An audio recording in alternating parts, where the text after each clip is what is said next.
ஆண்டவன் என்பார், சிவமலை சுவாமி என்பார்,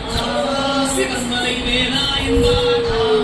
ஞானபடி வேலன் என்பார், வேலாயுத சுவாமி என்பார், தேவாதி தேவன் என்பார், ஸ்கந்த குரு என்பார், அப்பையிடம் ஆசி பெற்றவனா, அப்பனுக்கே பாடம் சொன்னவனா, கார்த்திகை பெண்ணிடம் வளர்ந்தவனா, தமிழ் காத்த தெய்வமா, மயூர வாகனத்தில் வருபவனா, சித்தனாதி சித்தனா, சஷ்டி கவசம் கொண்டவனா, அப்படிப்பட்ட ரொம்ப ரொம்ப சின்னவனா,